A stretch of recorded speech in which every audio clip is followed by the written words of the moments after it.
The air inside the courtroom was stifling, thick with the weight of expectation. Spectators filled every available seat, their murmurs blending into a restless hum. Reporters sat poised with notebooks open, pens twitching against paper, ready to capture the next big headline. The rhythmic clicks of camera shutters punctuated the charged silence, like distant gunfire before a storm. And then it happened. The heavy oak doors at the back of the courtroom groaned open, and in strode a boy too young to belong in such a place. His sneakers squeaked against the polished marble floor as he walked, head held high, despite the obvious tremor in his hands. Gasps rippled through the room. The judge, an aging man with silver-threaded hair and deep lines of experience carved into his face, frowned down from his bench. Lawyers exchanged puzzled glances. Even the defendant, pale, exhausted, resigned to his fate, lifted his head in surprise. What is the meaning of this? Judge Whitmore's voice cut through the whispers like a blade. The boy didn't flinch. He stopped in the center of the room, gripping a broken umbrella in one hand. The fabric was torn, the metal frame bent at an odd angle. But what caught everyone's attention was the emblem printed on the Handalia logo, belonging to a powerful financial firm, one deeply entangled in the case at hand. "My name is Alex Carter," the boy said, his voice steady despite the hammering of his heart. "And I have evidence that will change everything." The silence that followed was suffocating. Across the room, the lead prosecutor, a woman with sharp eyes and a sharper tongue, arched an elegant brow. "This is highly irregular, Your Honor," she said, her tone laced with amusement. "Who is this child, and why should the court entertain his interruption?" The judge regarded Alex for a long moment. The weight of the courtroom, the weight of the law, pressed down on the boy's small frame. But he refused to shrink beneath it. "Mr. Carter," Whitmore finally said, adjusting his glasses, "you understand that interfering in a court proceeding is a serious offense?" "Yes, sir," Alex replied. His fingers tightened around the broken umbrella. "But I also understand that an innocent man is about to be sentenced because the real killer is still out there." A fresh wave of murmurs swept through the courtroom. The defendant's attorney, a weary-looking man in his 50s, exhaled sharply. "Your Honor, this is absurd. The prosecution has already presented their case. There's no need for—" "There is," Alex interrupted, turning to face him. "Because you missed something. All of you did." He took a deep breath. His next words would either make him a hero or a fool. The victim was in the park that night. "And I can prove it." A sharp intake of breath. The prosecutor's smirk faltered. The judge leaned forward, ever so slightly. Alex let the tension settle before slowly raising the broken umbrella. "This," he said, his voice unwavering, "is the key to everything." The weight of the courtroom pressed down on Alex Carter like an unseen force, but he refused to let it crush him. His fingers tightened around the broken umbrella in his grasp. He could feel every splinter in the worn wooden handle, every jagged edge of the bent metal spokes. It wasn't just an object, it was proof. Something no one had noticed. Something that could change everything. Judge Whitmore peered down at him over his half-moon glasses, his expression unreadable. The room was deathly silent, save for the quiet rustling of fabric as jurors shifted in their seats. The lead prosecutor, Evelyn Marks, stood with her arms crossed, her sharp, hawkish eyes fixed on Alex, as if she were waiting for him to crack under the pressure. "This is a court of law, not a playground, Mr. Carter," the judge said, his voice slow and deliberate. "You claim to have evidence that could overturn the case?" "Yes, Your Honor." Alex swallowed hard, forcing himself to maintain eye contact. "The victim was in the park that night, and I can prove it." A ripple of murmurs spread through the gallery. The defendant, Robert Hayes, a man who had spent the last 6 months watching his life unravel, lifted his head for the first time that day. His hollowed-out gaze met Alex's, searching for something hope, maybe. The defense attorney, A weary-looking man in his 50s sighed and pinched the bridge of his nose. "Your Honor, this is ridiculous. The boy is not a witness. He's not under oath." "Then put me under oath," Alex interrupted, his voice firmer than he expected. "I'm not lying. I was there." Silence. Judge Whitmore exchanged a glance with Marks, who looked like she was suppressing a laugh. "This is absurd," she said. "He's a child, probably some thrill-seeker, who thinks he's in a detective novel." Alex's jaw clenched. "I saw something that night. Something that proves Robert Hayes isn't the killer." A shift in the air. Judge Whitmore tapped his gavel lightly. "Very well. Bailiff, place the boy under oath." The bailiff stepped forward, his expression impassive as he held out the worn leather Bible. Alex placed his hand on it, his pulse hammering against his ribs. "Do you swear to tell the truth, the whole truth, and nothing but the truth? So help you God." "I do." "Proceed." Alex took a deep breath. He could feel the weight of every pair of eyes on him, waiting, scrutinizing. He had to get this right. "That night, I was in Fairmount Park," he began. "It was late. I know I shouldn't have been there, but—" He hesitated. If he told them the truth that he had been sneaking out to clear his head, wandering the city, the way he often did when things at home got too hard, would they take him less seriously? He pushed forward. "I was near the old bridge when I saw two people arguing, a man and a woman." "Did you recognize them?" Marks asked, her tone still dripping with skepticism. Alex nodded. "The man was Robert Hayes." A hushed murmur rippled through the room. The defendant's attorney looked ready to strangle him. "Your Honor." "But the woman," Alex continued, speaking over the protests, "was not the victim." Silence. Not a cough. Not a breath. Even the jury sat up straighter, their attention sharpened. "What are you saying?" Judge Whitmore's voice was softer now, more cautious. "I'm saying," Alex said, gripping the umbrella tighter, "that Robert Hayes wasn't arguing with the victim. He was arguing with someone else. And whoever she was is the key to this case." Marks finally lost her composure. "This is absurd," she snapped.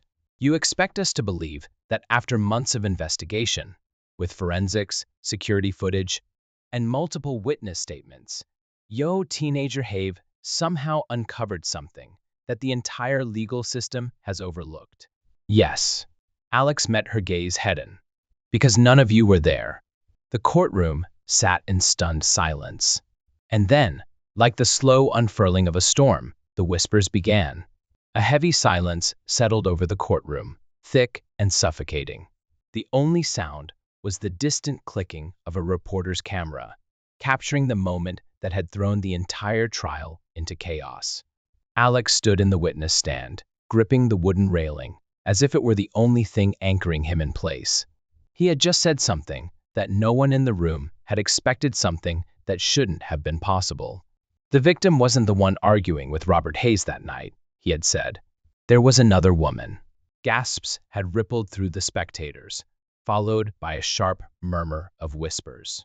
At the judge's bench, Judge Whitmore studied Alex over the rim of his glasses, his fingers steepled.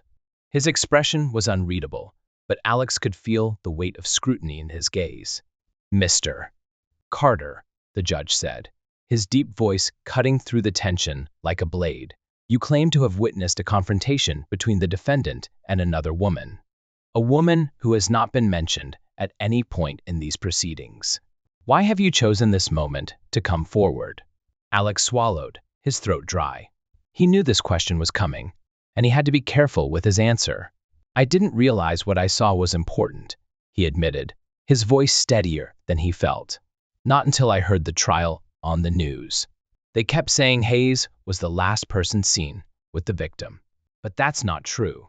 A sharp breath came from the prosecution's table. Evelyn Marks, the lead prosecutor, had been watching Alex with narrowed eyes, her arms crossed. Now, she let out a soft scoff, tilting her head slightly as she addressed the judge. "Your Honor, with all due respect, This is highly irregular, she said. Even if this boy believes what he's saying, this is hearsay at best. He saw two people arguing in a park at night. That's hardly evidence. Alex clenched his fists. I know it was Robert Hayes, he said firmly, because I saw his jacket. Marks let out a short laugh. His jacket? Alex nodded. It was raining that night. He was wearing a black jacket with a tear near the left shoulder.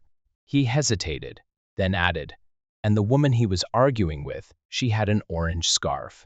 Something flickered across Marks's face, a barely perceptible shift in her expression.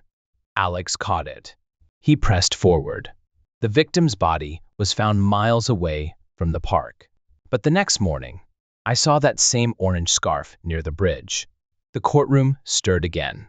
Even the defense attorney, who had looked exhausted moments ago, was suddenly sitting up straighter, paying full attention. Alex turned his gaze directly to Marks.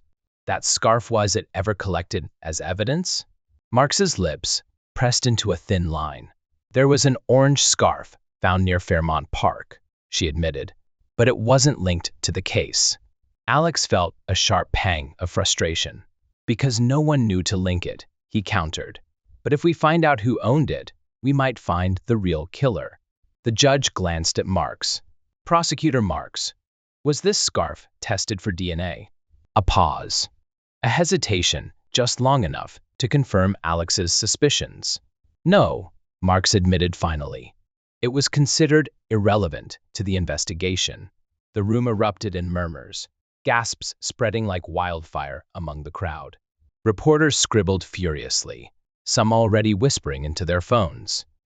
Alex's pulse thundered in his ears. He was getting somewhere. He wasn't just some kid barging into a courtroom anymore. He was proving that the police had missed something. Judge Whitmore leaned back in his chair, his expression grave. Then I suggest we rectify that mistake immediately. Marks opened her mouth, as if preparing to argue, but before she could, the heavy wooden doors of the courtroom burst open with a sharp bang. All heads turned as a uniformed officer strode inside, his face pale, his jaw tight. He moved straight toward Marks, his boots clicking against the polished floor. Whispers rippled through the room as he handed her a folded piece of paper. Marks hesitated before unfolding it, her fingers visibly trembling. The color drained from her face. Alex felt a chill crawl down his spine. What does it say? He asked. Marks remained silent, staring at the note as though it had just rewritten everything she thought she knew about the case. The judge's voice was calm but firm. Prosecutor Marks, please share with the court. Marks slowly looked up, her expression unreadable. Your Honor, she said, her voice lower than before. It appears that someone does not want this case reopened. A hush fell over the courtroom. And just like that, the air in the room grew colder. The air in the courtroom felt like it had turned to lead-thick, oppressive, suffocating. No one moved. No one spoke. The only sound was the faint rustling of paper as Prosecutor Marks tightened her grip on the note, her knuckles white from the pressure. The weight of the words she had just read aloud seemed to settle on everyone like a physical force. Alex could feel his own heartbeat pounding in his ears. He had expected pushback, had prepared for skepticism or dismissal, but not this. Not a direct threat, delivered in broad daylight, with the confidence of someone who knew they wouldn't be caught. Judge Whitmore was the first to break the silence. Who else has seen this note? His voice was measured, but there was an edge to a tone that hadn't been there before. Marks exhaled sharply. Only my team, and now the court. The judge turned to the officer who had delivered the note. You said there were no security cameras that caught the drop-off? The officer hesitated. None, Your Honor. It was left at the reception desk sometime early this morning. The cameras at the entrance were temporarily down due to maintenance. A convenient coincidence. Alex swallowed hard. He knew that if someone was bold enough to send a message like this, it meant they were confident. Either they had connections that ensured they wouldn't be found out, or worse yet, Hay knew that no one would dare investigate. His mind raced back to the scarf. The orange scarf, discarded but distinctive, found near the scene of the crime but never logged into evidence. If it had been ignored deliberately, then someone had tampered with the case from the beginning. But why? And more importantly, who? Alex's gaze swept across the room, landing first on Robert Hayes, the defendant. The man had remained eerily silent since the note was read aloud. His fingers drummed lightly against the table, his expression unreadable. Was he relieved? Afraid? Or was there something else lurking beneath that calm exterior? Then Alex's eyes flicked toward the prosecution's bench. Marks looked rattled, but not surprised. She was too composed, her reaction too calculated. Was it possible that she already knew something? That she had suspected foul play, but had been too afraid to say anything? He clenched his jaw. The pieces were all there, scattered before him, like a jigsaw puzzle with missing parts. Someone in this room was responsible for suppressing evidence. Someone wanted this case buried. Then, movement. From the far side of the gallery, a man in a gray suit, someone Alex hadn't noticed, before slipped his phone from his pocket and began typing rapidly. He was careful, his movements subtle, but Alex saw it. The man's eyes flicked toward the judge, then the prosecution, then finally toward Alex himself. And then, just as quickly as he had taken his phone out, he put it away, stood up, and quietly exited through the side door. Something inside Alex snapped into place. He turned to the judge, his voice urgent. "Your Honor, we need to act now. Someone in this room is involved." Judge Whitmore's sharp gaze locked onto him.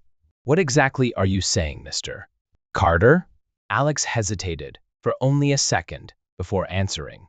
"That this isn't just about a wrongful conviction," he said, his voice steady despite the pounding in his chest. "It's about covering up something bigger. And whoever sent that note, they're here." A ripple of unease spread through the courtroom. People whispered, heads turning in frantic, uncertain glances. Reporters reached for their phones, ready to send out updates. The bailiffs tensed, their hands hovering near their radios. And then, chaos. A voice from the back shouted something incoherent. A woman gasped. The gallery erupted into movement as someone pushed past the rows of seats, trying to make their way to the exit. The bailiffs reacted instantly, moving to block the doors, but it was already too late. The man in the gray suit was gone.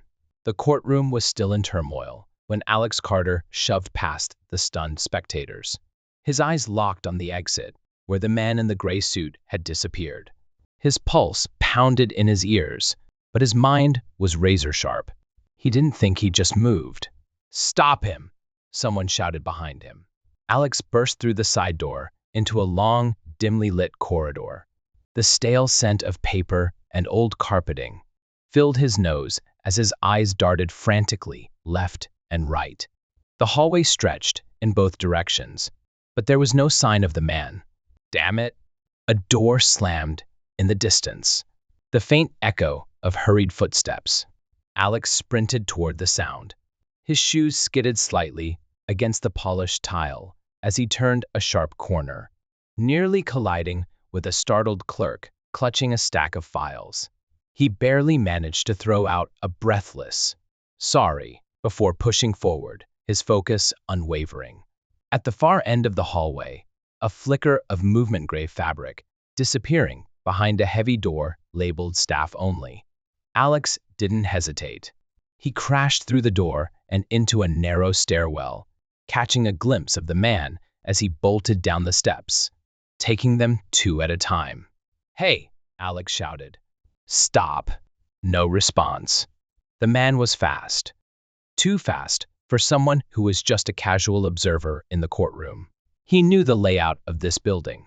He knew exactly where he was going. Alex forced his legs to move faster, his breath burning in his throat. He reached the bottom of the stairwell just in time to see the emergency exit door swing open. The midday sun streamed in, momentarily blinding him as he stumbled outside into an alley behind the courthouse. The man was already 20 feet ahead, weaving between parked cars, heading toward the street. Alex pushed harder, dodging a garbage bin as he closed the distance. His heart hammered in his chest as he reached for the back of the man's suit, fingertips grazing the fabric. The man suddenly twisted, elbowing Alex hard in the ribs. Pain exploded in his side, knocking the air from his lungs. He staggered, but didn't fall. The man turned to run again, but Alex lunged forward, grabbing the collar of his suit and yanking backward with all his strength. They both tumbled to the ground, landing hard against the pavement. The man struggled, thrashing beneath Alex's grip, but Alex wasn't letting go. He pinned him down, one knee pressing into his chest. "Who sent you?" Alex demanded, breathing heavily. The man's face was a mask of cold indifference. "You're making a mistake." Alex tightened his grip. "The only mistake I made was letting you get this far." The sound of approaching footsteps echoed down the alley. Court officers and bailiffs, their radios crackling with urgent voices. The man's expression didn't change, but Alex caught the faintest hint of something in his eyes. Not fear, not defeat. Something else. Resignation. And that's when Alex knew. This wasn't over. The alley buzzed with frantic energy as court officers swarmed the scene, their radios crackling with overlapping voices. Alex barely had time to catch his breath before a heavy hand clamped onto his shoulder. "Step back, kid." The gruff voice belonged to Officer Whitaker, a burly man with a face carved from stone. He and his partner, Rodriguez, pulled the man in the gray suit to his feet, restraining him in swift, practiced motions. Alex stumbled backward, chest heaving. His ribs ached from the elbow strike, but he ignored the pain. His mind was still racing. The man he had just tackled wasn't panicked. He wasn't even resisting. Whitaker narrowed his eyes at Alex. "You want to tell me why you just assaulted a suspect outside my courthouse?" Alex wiped the sweat from his forehead, trying to steady his breath. "He ran. Right after I mentioned the case." Rodriguez scoffed. "Not exactly a crime, kid." Alex glared at the two officers. "Then why was he running?" Whitaker turned his attention to the man in custody, patting him down. No weapons. No ID.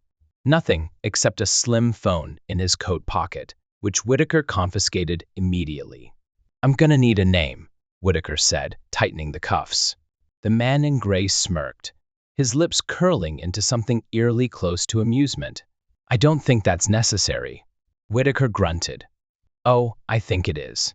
The man leaned forward slightly, tilting his head toward Alex, and for the first time, his expression changed. The amusement faded, replaced by something colder, calculated. "You should stop asking questions," he said, his voice barely above a whisper. Alex's stomach twisted. Whitaker yanked him back. Yeah, save the cryptic nonsense. Let's go." Rodriguez gave Alex a hard look. "Next time, leave this to us." Alex barely registered their words as they dragged the man toward a waiting patrol car. His mind was stuck on those last 6 words. You should stop asking questions. A threat? A warning? Or something else? Alex watched as the man in the gray suit was shoved into the back seat. He didn't struggle, didn't protest. Instead, he met Alex's gaze through the window as the car pulled away, disappearing into city traffic. A slow chill crept up Alex's spine. Something was wrong. That feeling didn't leave him, not even hours later when he sat hunched over his desk, replaying every detail in his mind. The courtroom, the chase, the words. Outside, the city hummed with the distant wail of sirens and the occasional honk of impatient drivers. His small apartment, cluttered with case files and half-drunk coffee cups, was bathed in the dim glow of his laptop screen. He had spent the last hour scouring every database he could access: police reports, public records, even surveillance footage from the courthouse alley. But there was nothing. No name. No ID. No record of a gray-suited man being booked at the station. Alex leaned back in his chair, rubbing his temples. They let him go. Or worse, she was never officially there. His phone buzzed on the desk, jolting him from his thoughts. He grabbed it without thinking, expecting another update from his contact at the precinct. No caller ID. His fingers hesitated over the answer button. A second buzz, then a third. Something in his gut told him to let it go to voicemail. But his curiosity won. He pressed accept. Silence. Then, a voice, smooth and controlled. Familiar. You're in over your head, Alex. A chill shot through him. He gripped the phone tighter. Who is this? A quiet chuckle. You already know. Alex swallowed hard. His apartment suddenly felt smaller, the air heavier. The man in the gray suit. Listen to me, Alex said, forcing his voice to stay steady. Who are you working for? A pause. Then, a low exhale. You don't understand the kind of people you're dealing with. Alex's pulse spiked.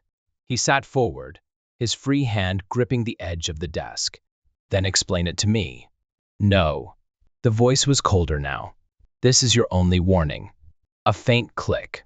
The line went dead. Alex slowly lowered the phone, his heart pounding against his ribs. A warning. Not from a criminal. Not from some random thug. But from someone who had just walked away from custody without a trace. He exhaled, staring at the screen, the words still ringing in his ears. You don't understand the kind of people you're dealing with. Alex ran a hand down his face, his mind racing. No, he didn't understand. Not yet. But he was going to. The apartment felt different now. Every shadow seemed deeper. Every creak in the old wooden floorboards sent a prickle of unease up Alex's spine. He had lived here for years, but for the first time, it felt like he was being watched. The phone call replayed in his head, the man's voice calm, certain, full of veiled menace. This is your only warning. Alex wasn't stupid. He knew what that meant. He was being told, in no uncertain terms, to back off. And if he didn't, he tightened his grip on the phone. That wasn't an option. Standing abruptly, he moved to the window and pulled the curtain back just an inch, scanning the street below. The city was alive, as usual, people walking, cars honking, neon lights flickering against the cracked pavement. But was someone down there watching him? A dark sedan was parked across the street. It hadn't been there earlier. The windows were tinted, impossible to see inside. Alex's pulse quickened. Paranoia? Or was he already in their sights? His laptop screen dimmed, snapping his attention back.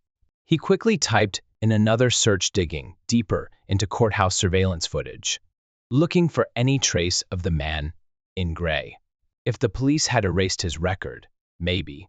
Ping. His breath caught. There. A still image from an external security camera, positioned at the courthouse's side entrance. The man in gray, exiting the building, just seconds before Alex had chased him. But he wasn't alone. Alex zoomed in. Beside him, walking in perfect stride, was another man. This one older, with a chiseled face and silver-streaked hair. He wore a sleek black suit, his posture rigid, his eyes focused ahead. Alex's stomach twisted. He knew that face. The name clicked in his mind almost instantly. Marcus Holloway, a powerful corporate figure. Ties to politicians, high-ranking law enforcement, even international business. His name had surfaced in more than one corruption scandal, but nothing had ever stuck. Alex leaned back in his chair, exhaling sharply. The man in gray wasn't just some random enforcer. He was connected. And not just to any Anito, someone with real power. No wonder the police let him go. A chill settled in Alex's bones. He wasn't dealing with small-time criminals or local conspiracies. This was bigger. Way bigger. The laptop screen suddenly flickered. His cursor froze. Then, Black screen. A sinking feeling hit his gut. He grabbed his phone to check his internet connection. No service. Then, knock, knock. Alex's breath stalled. The sound came from the door. Slow, deliberate. His mind raced. No one ever visited him this late. His friends would have texted first. His neighbors rarely bothered him. He stood slowly, heart hammering, moving toward the door as quietly as possible, peering through the peephole. Nothing. The hallway was empty. Then, another knock. Louder this time. Closer. Alex's fingers hovered over the lock. A part of him wanted to throw it open, to demand answers, but his gut told him not to. Instead, he stepped back, grabbed his phone, and quickly texted the one person he trusted in moments like this. 911. My place. Now. Then silence. Whoever was on the other side of that door. They weren't leaving. The silence stretched. Alex stood frozen in the dim glow of his laptop screen, his pulse pounding like a war drum in his ears. The knock hadn't come again, but the air felt charged, thick with unseen tension. Someone was still there, waiting, watching. Then his phone vibrated. A single message flashed across the screen. Unknown number, you have 5 minutes. A cold shiver ran down his spine. 5 minutes for what? His breath caught in his throat as his eyes darted back to the door. He reached for the handle on instinct, then stopped himself. Was this a bluff, a warning, or a countdown to something worse? He didn't have time to wait and find out. Moving quickly, he grabbed his backpack and shoved his laptop inside, along with a few essentials: his wallet, the flash drive with all his research, a set of spare clothes. His fingers hovered over a small, battered notebook before he grabbed it too. Then his phone buzzed again. Unknown number. Don't make this harder than it has to be. His blood ran cold. They were watching him. A sickening realization settled in. Whoever was outside wasn't guessing. They knew exactly what he was doing. His mind raced. His apartment was on the 4th floor, a single-bedroom unit in an old complex. There was one entranced front door. No fire escape. No alternate exits. The windows? A possibility. Alex rushed to the nearest one, heart hammering against his ribs. He pressed his fingers to the glass and peered down. The alley below was dark, lined with dumpsters and a single flickering streetlight. Not ideal, but better than staying. He was about to climb out when he spotted it. A black sedan parked across the street. It hadn't been there earlier. The windows were tinted, but he could feel it. Someone was inside, watching. His phone vibrated again. Unknown number. Time's almost up. His breath hitched. They're not just outside my door. They're everywhere. He couldn't go out the front door. And now, he couldn't go down the alley. He had to think fast. A way out. A way out. His eyes darted to the right, his neighbor's balcony. Tess lived next door. They had been college friends, and when she moved into the unit beside him last year, it felt like fate. She was the only person he trusted in this building. If he could get onto her balcony, he could slip through her apartment and exit onto the main street before whoever was outside realized he was gone. But first, he had to get there. Boom. The door to his apartment shook violently. Alex's heart nearly leaped out of his chest. Another boom. The wood groaned, the hinges rattling against the force. They were breaking in. Panic surged through him, but he forced it down. He didn't have time to freeze. He moved. Now. He flung the window open and swung one leg over the ledge, his fingers gripping the rough concrete. The gap between his window and Tess's balcony wasn't wide, maybe 3 feet, but the slick surface and the sheer drop below made it feel like miles. He inched forward, his muscles screaming with tension. Then the door burst open. A voice, low, controlled, dangerous. Going somewhere? Alex didn't look back. He lunged. For a split second, The world seemed to slow. The city lights blurred in his vision, the distant hum of traffic vanishing beneath the pounding of his own heart. Then impact.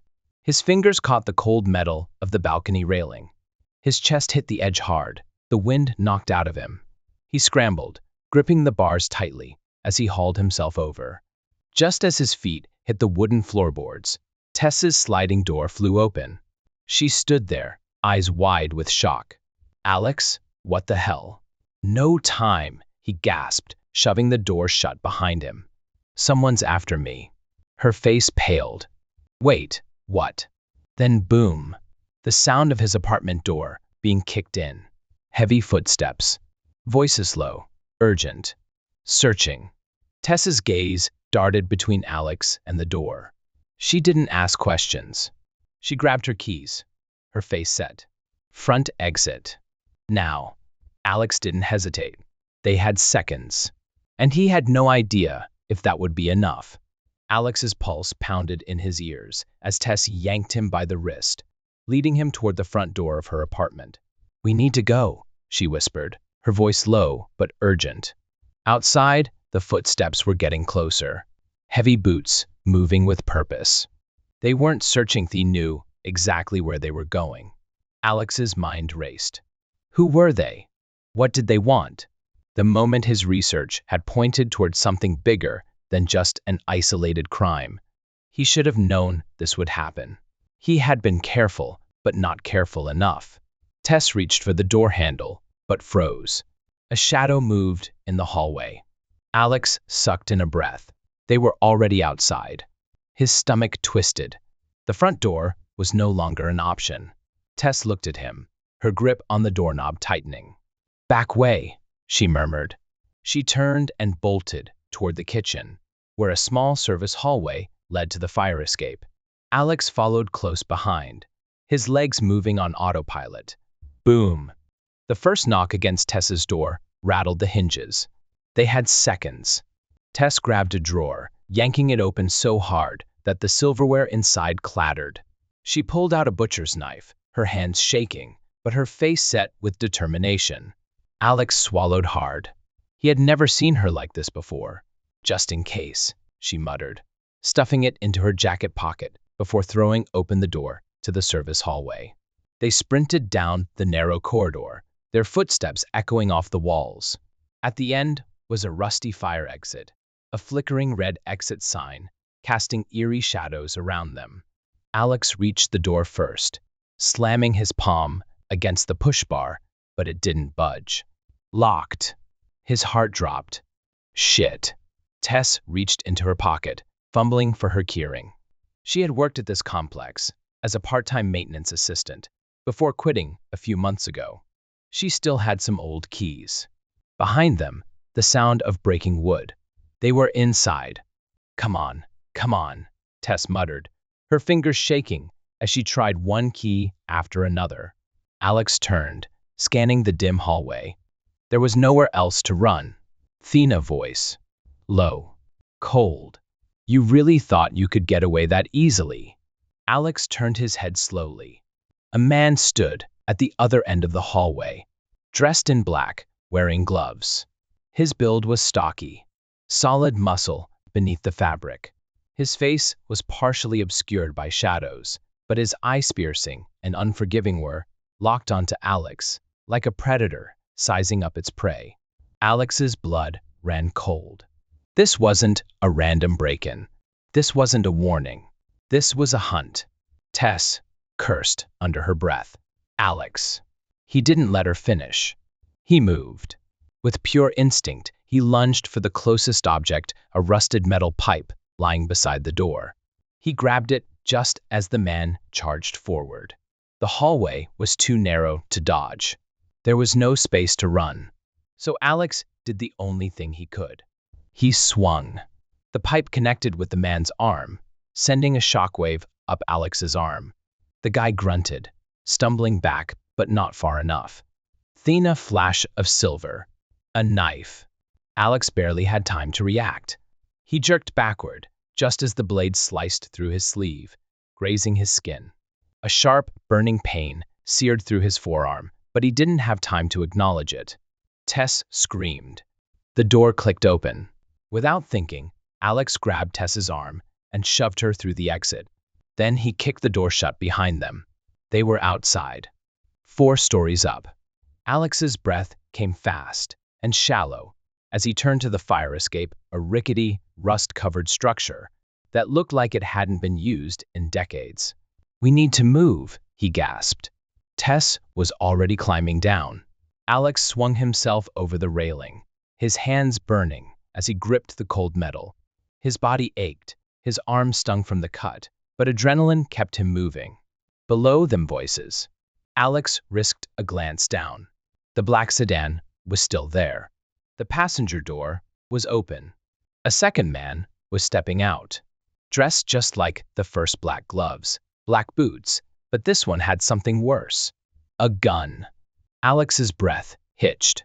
"Tess, move faster." They scrambled down the fire escape, metal groaning beneath their weight. Every second counted. Halfway down, the apartment door above them burst open. The first man had caught up.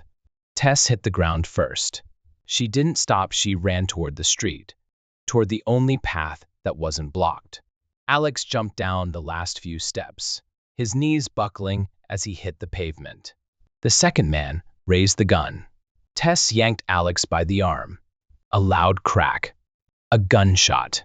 Alex didn't know if they were hit, if the bullet missed, if it was a warning shot. Didn't stop to find out.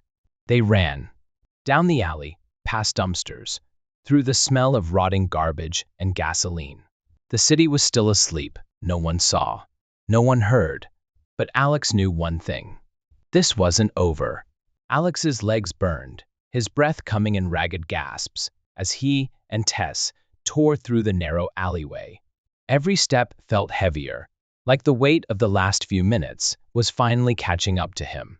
Behind them, the echoes of heavy boots pounded against the concrete. They weren't just being chased, they were being hunted. Tess darted ahead, her eyes scanning the maze of side streets, fire escapes, and towering apartment buildings. They needed cover. "There," she hissed, pointing to a chain-link fence at the end of the alley. Alex barely had time to think before Tess jumped, grabbing onto the metal and hoisting herself up with practiced ease. She was fast. Too fast. Alex tried to follow, but his body wasn't cooperating. His arms were weak, trembling from exhaustion. His injured arm throbbed from the gash left by the knife, blood warm and slick against his skin. Footsteps. Closer now. The moment he reached the top, a hand grabbed his ankle. His body jerked downward. Alex's fingers slipped, his grip on the fence weakening. Panic surged through him. If he fell, it was over. Tess looked back, her face twisting in horror. Alex. With sheer desperation, Alex kicked. His heel slammed into the attacker's wrist, just hard enough to break their grip. The man let out a grunt, stumbling back, and Alex took the opportunity to scramble over the top. Tess had already hit the ground on the other side, motioning for him to hurry. Alex didn't think he just jumped. His feet hit the pavement hard, pain jolting through his legs, but there was no time to stop. "Move!" Tess shouted. They sprinted through the back streets, weaving between dumpsters and parked cars. Every alley looked the same. Every turn led nowhere. The city felt like a trap, like it had closed in around them. Alex glanced over his shoulder. The men weren't climbing the fence. They weren't running anymore either. They had stopped. Alex's stomach twisted. Something was wrong. Then headlights. Bright. Blinding. A black SUV screeched around the corner in front of them, blocking their path. Tess skidded to a stop. "No, no, no," she muttered. Doors flew open. More men. They had been herded here. It wasn't just bad luck, it was a plan. They had never been running toward safety. They had been running toward a dead end. Alex felt a hand close around his wrist. He barely had time to react before Tess shoved him backward hard. "Run!" she yelled. She turned and bolted in the other direction, drawing attention away from him. Alex's instincts screamed at him to go after her, but he didn't get the chance. Something heavy slammed into his side, knocking him to the ground. A fist connected with his ribs. White-hot pain exploded in his chest. His vision blurred. Someone grabbed his collar, hauling him up roughly. Through the haze, he saw a familiar face. The man from the alley. The one who had tried to stab him. But now, up close, Alex noticed something else. A scar. Jagged. Running from the man's temple to his cheekbone. A detail. A feature. Something to remember. The man's grip tightened. "You made this a lot harder than it needed to be," he muttered. Alex barely registered the words before he felt something cold press against his neck. A syringe. No. He tried to twist, to fight, but his body was too weak, too slow. A sharp sting. Then everything faded. The last thing Alex saw was Tess disappearing into the shadows, still running. Then blackness. Alex's first sensation was cold, a deep, bone-chilling cold that seeped into his skin. His head throbbed, his limbs felt like dead weight, and his mouth was dry, as if he hadn't had water in hours. His eyelids were heavy, but he forced them open. Darkness. Nah, not total darkness. A dim, flickering light buzzed somewhere overhead, casting a weak yellow glow over the room. The ceiling above him was cracked, water stains spreading like bruises. He was lying on something metal, hard. An operating table? A hospital gurney? No. Worse. His wrists and ankles were restrained. Thick leather straps dug into his skin, holding him in place. A deep sense of dread clawed its way up his spine. Where am I? His mind was sluggish, still fogged from whatever they had injected him with. He struggled to remember the last thing that had happened. Running. The alley. The SUV. The syringe. Then nothing. A door creaked open. Footsteps. Slow, deliberate. Alex turned his head toward the sound, his pulse hammering in his ears. A man stepped into the light. Not just any man. The one with the scar. The one who had taken him. The man tilted his head, studying him with amusement. "Good," he murmured. "You're awake." Alex swallowed hard, forcing his voice to work. "Where am I?" he croaked. The man ignored the question, instead reaching into his pocket and pulling out a small notebook. He flipped through the pages lazily, as if looking for something specific. Then he stopped, tapping one page with his finger. "You know," he said, "we were just supposed to scare you." Alex's skin prickled. "Make you back off. Make you forget about that silly little investigation of yours." The man shut the notebook with a soft thud. "But you just wouldn't quit, would you?" Alex's jaw clenched. He forced himself to keep his breathing steady. "Don't let him see fear." The man smirked, as if he could read his mind. He took a step closer, leaning in. "You should have stayed in your lane, kid." Alex felt his fingers curl into fists against the restraints. "Where's Tess?" he demanded. The smirk vanished. For the first time, the man's expression darkened just for a fraction of a second. But Alex caught it. Then it was gone, replaced by indifference. "You should be worrying about yourself," he said. Alex didn't blink, didn't breathe. But inside? Inside, he was screaming. Alex's heart pounded against his ribs as the scarred man took another step forward. The dim light above flickered, casting shifting shadows across his face, making his expression even harder to read. "Let's cut to the chase," the man said, voice smooth as glass. "You're in a bad situation, kid. But I'm feeling generous." Alex's fingers twitched against the restraints. He kept his face blank, but his mind was racing. Generous? That meant he wanted something. The man leaned against the metal table, tapping a slow rhythm against its edge. "You've been poking around, asking questions you shouldn't be asking." His gaze sharpened. "I'll give you one chance to walk away." Alex let out a dry laugh. "Oh yeah? And what happens if I don't?" The man smirked, but there was no humor in it. "You won't like the answer." Alex forced himself to hold the man's gaze. Bluff. Stay calm. Show no fear. I'm already here, aren't I? Alex shot back. So let's skip the fake mercy speech. If you were gonna kill me, I'd be dead already. Silence. For the first time, the man looked almost impressed. Then he chuckled, shaking his head. Gotta admit, you've got guts. He exhaled, crossing his arms. But guts won't save you. Alex shifted against the restraints, testing their strength. Too tight. No easy way out. Here's my offer, the man continued. You tell me everything you know. Every lead, every piece of evidence, every name. In return, you walk out of here in one piece. Alex clenched his jaw. He didn't have much, but what little he knew had been enough to get him here. That meant he was on to something. He had two choices. Give in. Spill everything.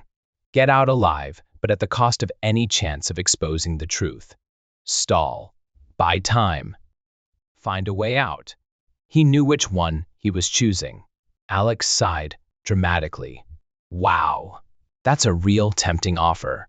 He looked up, feigning thoughtfulness. Let me think about it. Then he grinned. Nah. The man's expression darkened instantly. Alex didn't flinch.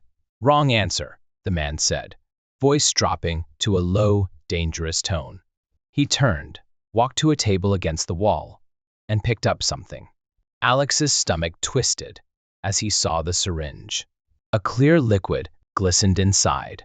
This is your last chance, kid. The man rolled the syringe between his fingers. Talk now, or I make you talk. Alex's pulse thundered. Think. Think fast. Because if that needle went in his arm, he might not wake up. The needle gleamed under the flickering light, and Alex's pulse roared in his ears. His body tensed against the restraints, but they didn't budge.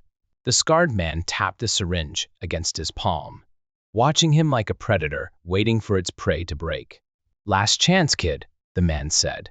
His voice was too calm.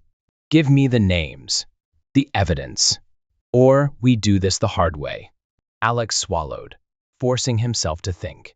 If he didn't stall, he was about to be pumped full of what? A sedative? Something worse? He couldn't afford to find out. He took a shaky breath and laughed. Not forced. Not fake. A genuine, reckless laugh. The man's eyebrows lifted. You think this is funny? A little, Alex admitted, shaking his head. You act like I'm the one with the problem here. But really, you're nervous. The smirk on the man's face faltered just barely. Alex pushed forward. I don't know everything. Not yet. But I know enough. Enough for you to drag me here. Enough for you to be standing there, threatening me, instead of just getting rid of me quietly. The man's grip on the syringe tightened. If you had real power, you wouldn't need to ask me for information, Alex continued, his voice steady. Which means someone bigger is watching. Someone you have to answer to. He tilted his head. You're scared of them. Aren't you? The man's jaw clenched. Got you. For the first time since waking up, Alex felt like he had control. It was slim hanging by a thread, but it was there. Now he just had to use it. You don't want to do this, Alex pressed. Not yet. Because once you do, you can't undo it. If I disappear, it confirms everything I've been digging into. People will notice. Who were they? What did they want? The moment his research had pointed towards something bigger than just an isolated crime. He should have known this would happen. A long, tense silence followed. Then, clang. The door burst open. A shadow moved fast. Before Alex could react, the scarred man whipped around, but it was too late. A figure slammed into him, sending the syringe clattering to the ground. Alex's breath hitched. Tess. She was a blur of motion, landing a sharp elbow to the man's ribs. He grunted, staggering back, but he recovered fast. His arm lashed out, grabbing her by the wrist before she could strike again. Run, she shouted. Alex yanked against the restraints, his mind racing. The straps tight, but not unbreakable. The man snarled, twisting Tess's arm. She gasped in pain, but her eyes flicked toward Alex. A signal. Adrenaline surged through him. Using every ounce of strength, Alex jerked his body sideways, throwing all his weight into it. The leather tore just enough. His right hand free. He wasted no time. His fingers darted down, fumbling at the buckle around his left wrist. The scarred man saw his grip on Tess, loosened for a fraction of a second. She took full advantage. With a sharp twist, she wrenched herself free and drove her knee straight into his stomach. He gasped, stumbling backward. Alex freed his last restraint and lunged. His fist collided with the man's jaw. The impact sent a sharp jolt through his arm, but the man reeled, losing balance. This was their chance. Go. Tess grabbed Alex's wrist and yanked. They ran. The hall outside was dark, unfamiliar, but none of it mattered. They sprinted down the corridor, their footsteps pounding against the concrete. Behind them shouting. Footsteps. More people. Alex's mind screamed. Faster. They turned a corner, and Tess skidded to a stop. Dead end. A single window. Too high. Too small. Alex's chest heaved. His fists clenched. Think. Think. Then he spotted it. A rusty metal vent along the wall, barely big enough for a person. It would have to do. Test sphere. He pointed. She understood instantly. Without hesitation, she dropped to her knees, fingers clawing at the grate. It wouldn't budge. Alex joined her, digging his nails beneath the metal, pulling with everything he had. Come on. Come on. The voices behind them closer. Then scrack. The vent snapped open. Tess shoved herself inside first, wiggling through the narrow space. Alex swung his legs in, twisting his shoulders to fit. Just as he slid inside, bang! A bullet ripped through the air, missing his head by inches. The scarred man's voice roared behind them. Don't let them escape. But it was too late. Alex and Tess crawled deeper into the vents, disappearing into the darkness. They weren't safe yet, but for now, they were free. As Alex and Tess disappeared into the dark vents, one truth became painfully clear: courage isn't about not being afraid. It's about pushing forward despite the fear. Alex had started this journey, chasing a mystery, but now he knew the stakes were far greater.